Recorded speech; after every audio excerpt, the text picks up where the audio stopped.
Baik, Shalom. Perkenalkan, saya Ardi Fanggi, mahasiswa Fakultas Teologi Universitas Kristen Artawacana Kupang, Prodi Teologi Agama Kristen. Di sini saya akan mempresentasikan tugas bahasa Indonesia saya mengenai fungsi-fungsi bahasa, ragam bahasa, dan sejarah dan kedudukan bahasa Indonesia.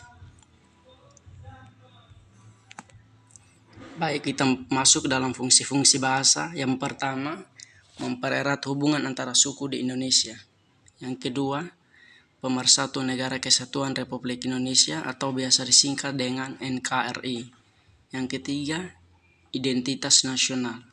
Yang keempat, bahasa pengantar resmi di lembaga-lembaga pendidikan. Yang kelima, bahasa resmi dalam perhubungan tingkat nasional untuk kepentingan perencanaan dan pelaksanaan pembangunan serta pemerintahan. Yang keenam, bahasa resmi dalam pengembangan kebudayaan dan pemanfaat ilmu dan teknologi. Kita masuk dalam ragam bahasa, ada 3 poin. Yang pertama, media. Berdasarkan media atau sarananya, bahasa Indonesia ini dibedakan menjadi ragam lisan dan ragam tulis. Ragam lisan meliputi cakapan, pidato, bahasa kuliah, dan bahasa panggung. Yang kedua, pokok pembicaraan. Berdasarkan pokok pembicaraan, ragam bahasa Indonesia ini dibedakan menjadi ragam bahasa undang-undang, ragam bahasa jurnalistik, dan ragam bahasa ilmiah. Yang ketiga, hubungan sosial antar pembicara. Berdasarkan hubungan sosial antar pembicara, ragam bahasa Indonesia dibedakan menjadi ragam bahasa resmi dan ragam bahasa akrab. Berikut ragam bahasa baku dan tidak baku. Ragam bahasa Indonesia ini juga dapat dibedakan menjadi ragam baku dan ragam tidak baku.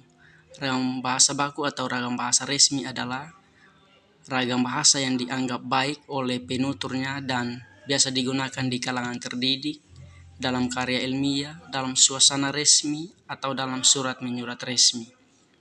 Berikut kita masuk dalam sejarah bahasa Indonesia, memiliki beberapa perkembangan. Yang pertama, asal bahasa. Bahasa Indonesia ini berasal dari bahasa Melayu yang digunakan sebagai bahasa perhubungan di Nusantara sejak abad ke-7. Bahasa Melayu juga digunakan sebagai bahasa kebudayaan dan perdagangan di Nusantara. Kemudian yang kedua, penamaan bahasa Indonesia. Di mana penamaan bahasa Indonesia ini dimulai pada Sumpah Pemuda pada tanggal 28 Oktober 1928 untuk menghindari kesan imperialisme bahasa jika nama bahasa Melayu ini ditetapkan digunakan. Yang berikut, bahasa Indonesia sebagai bahasa persatuan. Bahasa Indonesia juga diikrarkan sebagai bahasa persatuan pada Sumpah Pemuda 1928. Berikut, bahasa Indonesia sebagai bahasa negara.